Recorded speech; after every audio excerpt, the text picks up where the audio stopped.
What's up, everyone? Welcome back to another episode of Prince's World. And today, the new product is a 2004 Chevy Silverado hauler truck. Now, let me tell you this. It's going to be a special episode today. Everything that's been needed to take care of this vehicle has already been taken care of. As you guys will see, we ended up having to replace the caliper. Now, the road to finding that out was a lengthy one. But like I said, a blast from the past episode. So what we're going to do is start from the beginning, right from the end. So, enjoy.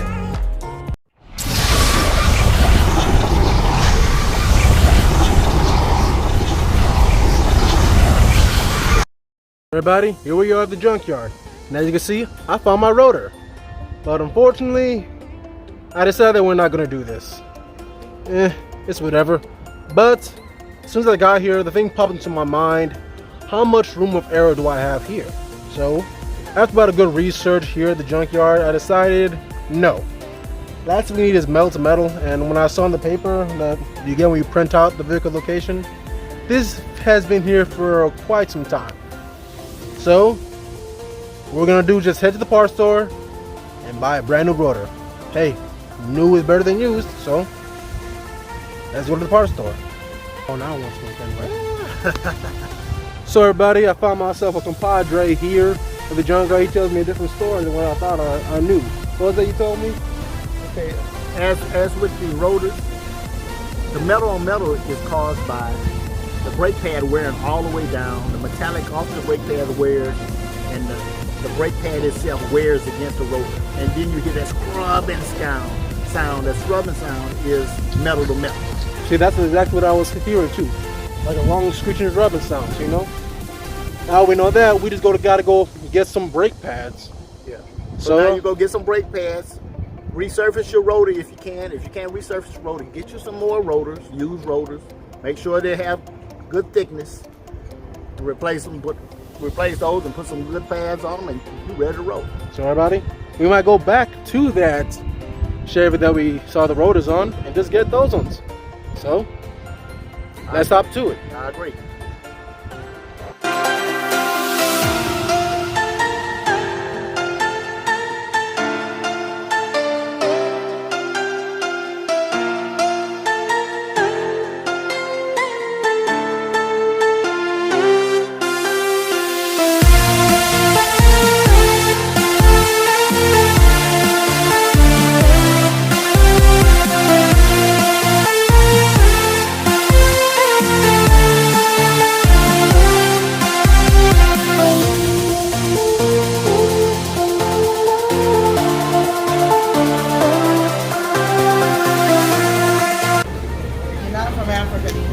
I'm definitely from where I am from.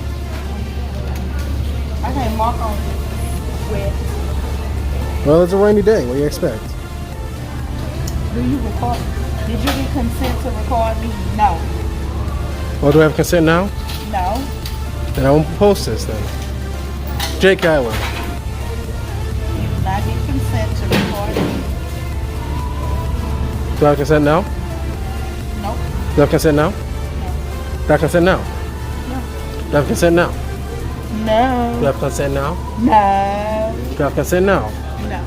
Do I have consent now? Show them your total. $14.60. Oh, you heard that, people? Do I have consent from you, ma'am? See, now I have consent from you. No. Yes, I do. No, you don't. You're going to jail.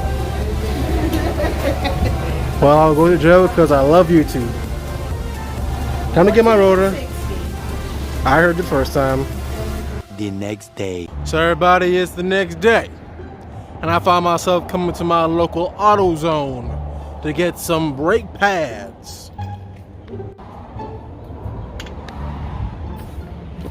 What's up, everybody? I need myself some brake pads for a 2007 Chevy Silverado. Yep, 1500 regular cab. Alright. For the front or the rear? The rear. Thank you for calling AutoZone back. Nah, I don't need performance. That's with the disc or drum brakes. It's for the discs. I got my brake pads right there. door last. Oh crap, I made the mistake of advertising for a company that's not paying me. Oh crap. It's whatever.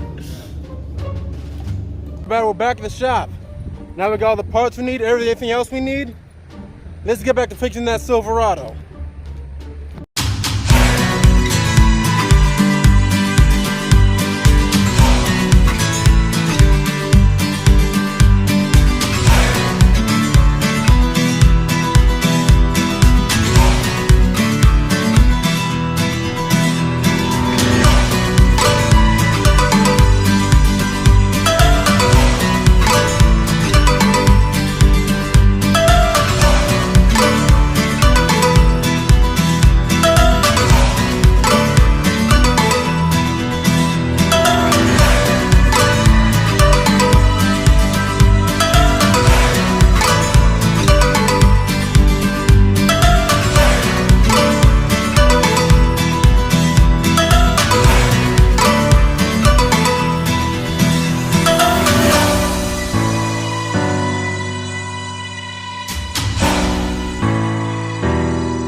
So everybody, upon further inspection, it seems as if our rotor is actually good.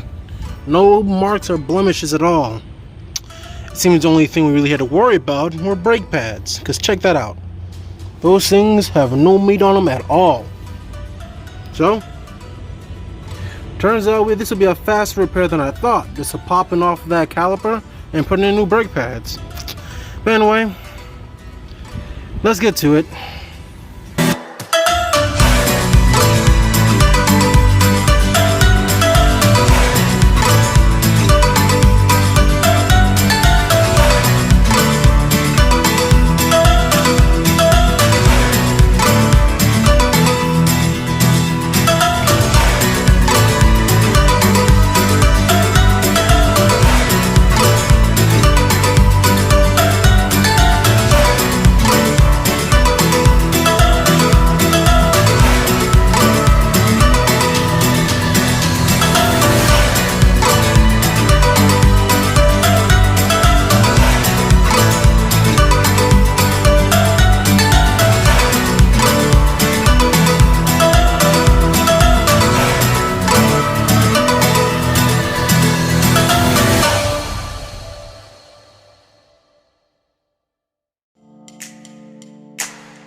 So everybody, I had to make a quick stop back at my local AutoZone. Turns out my brake system is not dual piston, it's single piston. So the brake pads were a different size. But that's not to worry. I got the right brake pads now. So let's head back to the shop and get back on that repair.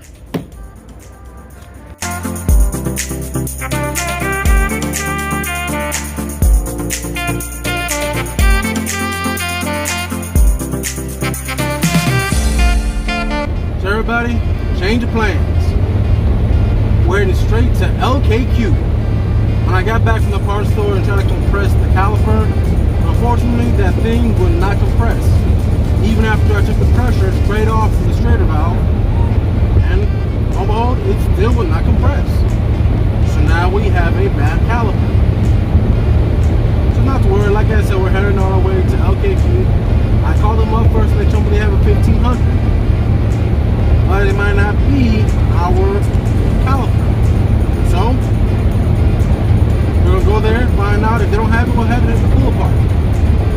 So see you guys at LKQ.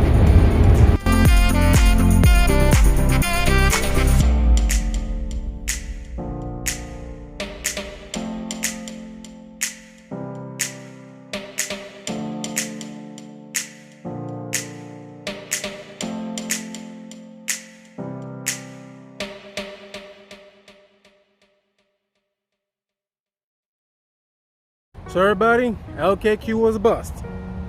It didn't have the caliper, so I went to other measures. We're not going to pull apart because that's going to take too much time. So what I did was call up O'Reilly, and guess what? They have it! You know, all that time I spent jumping around the junkyard, I could have just come straight to O'Reilly's and just taken care of business here. But you know, yeah, I'm sweating. You see it all. You know, we got the part now. Let's jump back on that Chevy.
Guys, we are now finished with the caliper.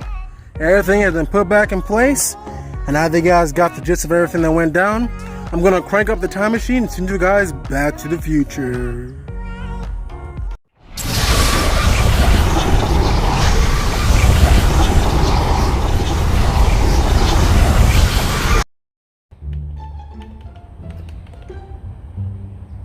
Oh, you guys are back!